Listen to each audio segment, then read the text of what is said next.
Έχετε άλλες ιστορίες να μας πείτε? Πιο παλιές? Να σου πω μια ιστορία από την κατοχή.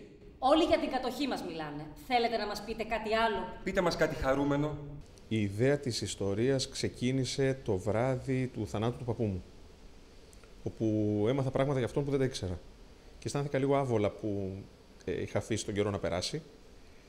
Και έτσι σιγά σιγά γεννήθηκε αυτό το πράγμα, να απευθυνθούμε σε παππούδες και γιαγιάδες να μας πούν τις δικές τους ιστορίες και να προλάβουμε. Ήταν η πρώτη φορά από τότε που ήρθαμε που έφευγα από την Αθήνα. Φωτογραφία!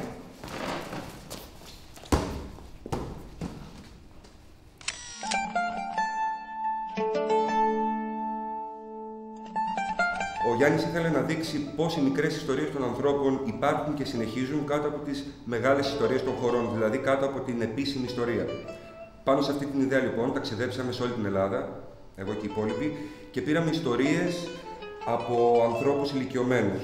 85 ιστορίες. Κάποιοι ενσαρκώνουν τους ήρωες των ιστοριών, που είναι οι γιαγιάδες και οι παππούδες που μας δώσανε τις συνεντεύξεις, και κάποιοι άλλοι τις αφηγούνται. Λέγαμε, σαν παρέα που είμαστε εδώ και χρόνια, ότι βλέπεις ένα παππού ή μια γιαγιά να κάθεται πάρα πολύ ήσυχος και μαζεμένος. Και αυτός ο άνθρωπος μπορεί να έχει ζήσει πράγματα που εσύ δεν έχεις φανταστεί καν και που δεν πρόκειται να σου δοθεί ευκαιρία, είτε καλός είτε κακός, είτε έχουμε να κάνουμε και με εμφύλιο και με κατοχή. Δεν θα ζήσεις ποτέ. Επίσης υπάρχουν και κάποια πράγματα που ζήσαν αυτοί οι άνθρωποι, τα οποία μπορούμε ή έχουμε ζήσει κι εμείς ακριβώς τις ίδιες μικρές στιγμές, και απλώς αυτοί οι άνθρωποι τη ζήσαν κάτω από μια ιστορία που τρέχει διαρκώς, την οποία εμείς, όντως, όπως λέει και η Μαρία, δεν θα τη ζήσουμε, αλλά οι μικρές στιγμές που ζουν οι άνθρωποι είναι ίδιες σε όλα τα χρόνια. Όταν τελείωσε η κατοχή και ο πόλεμος, νομίζαμε πως θα τελείωναν και τα προβλήματά μας. 12 Οκτωβρίου του 1944 ελευθερώθηκε η Αθήνα. 3 Δεκεμβρίου ξεσπάνε τα Δεκεμβριανά. 52 μέρες μετά η Αθήνα ξανά σε πόλεμο. Εμφύλιος. Από τις συνεντεύξεις 85 ηλικιωμένων ανθρώπων, επιλέξαμε εκείνες που συμβαίνουν παράλληλα με μεγάλα ιστορικά γεγονότα της νεότερης ιστορίας της Ελλάδας. Την κατοχή, τον εμφύλιο, τη Χούντα κτλ. Φτάνουν δηλαδή μέχρι και τους Ολυμπιακούς Αγώνες του 2004. Υπάρχει λοιπόν ένας διάλογος μεταξύ της ιστορίας με γιώτα κεφαλαίο, των μεγάλων γεγονότων δηλαδή που διαβάζαμε ως μαθητές στο σχολείο, στο μάθημα της ιστορίας, και τις ιστορίες τις καθημερινές των ανθρώπων της διπλανής πόρτας.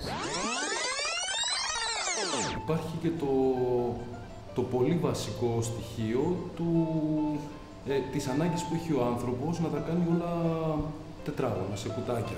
Δηλαδή, το ότι δεν μπορώ εγώ να φανταστώ ότι ο δικός μου παππούς τσακωνόταν με τη γιαγιά μου, τη φλέρταρε, διασκέδαζαν. Πολύ βασικά κομμάτια, τα οποία αυτή η παράσταση νομίζω το πετυχαίνει. Να σε βγάζει από αυτά που έχεις τακτοποιημένο στο κεφάλι σου και να ταυτίζεσαι πλέον. Και αρχίζει το φλερτ. Τι κοιτούσανε καμάρι, στο χωριό τόσα παιδιά, είχε πάρει απ' το θυμάρι η Μαριωτή νεροδιά.